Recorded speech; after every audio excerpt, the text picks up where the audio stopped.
Hello friends, welcome to খেল দুনিয়া। মোহনবাগান শিবিরকে চোটাঘাত যেন ছাড়তেই চাইছে না।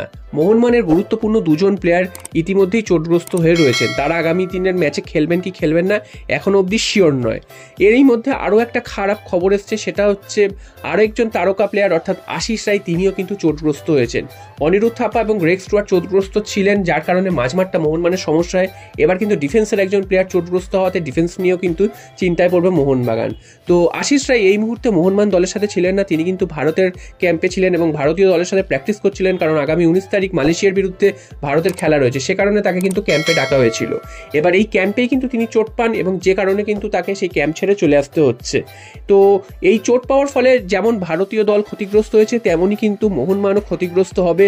এবার তার চোটের গুরুতরটা কতটা সেটা এখনো জানা যায়নি। যদি তার চোট বেশি গুরুতর হয় সেক্ষেত্রে তো তাকে 23 তারিখের ম্যাচে দেখতে পাবে না কেউ মোহনবাগানের জার্সি গায়ে। এছাড়া যদি তার চোট খুব একটা গুরুতর না হয়, তার যদি 2-3 দিন 4 দিন বিশ্রাম নিয়ে যদি ঠিক হয়ে যায়, সেক্ষেত্রে 23 তারিখের ম্যাচ খেলতে কিন্তু কোনো অসুবিধা নেই। তবে এখনও অবধি তার চোট কতটা গুরুতর সেটা জানা যায়নি।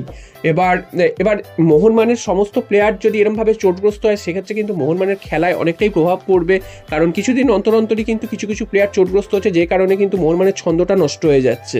আগের দিন আমরা দেখেছিলাম যে গ্রেগ স্টুয়ার্ট না থাকার ফলে মোহনবাগান কতটা ক্ষতিগ্রস্ত হয়েছে।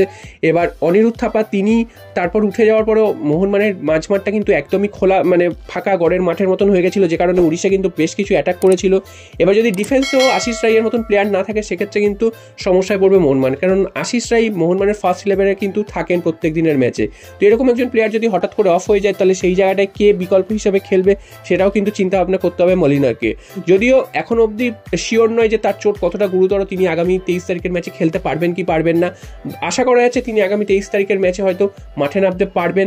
তবে এই মুহূর্তে যেহেতু তাকে ভারতীয় ক্যাম্প থেকে পাঠিয়ে দেওয়া হয়েছে, তাই জন্য কিন্তু এটা নিয়ে একটা চিন্তার বিষয় তৈরি হওয়াই স্বাভাবিক মোহনবাগান শিবিরে, যে আশিস রায় আগামী দিনের ম্যাচে খেলতে পারবেন কি পারবেন না।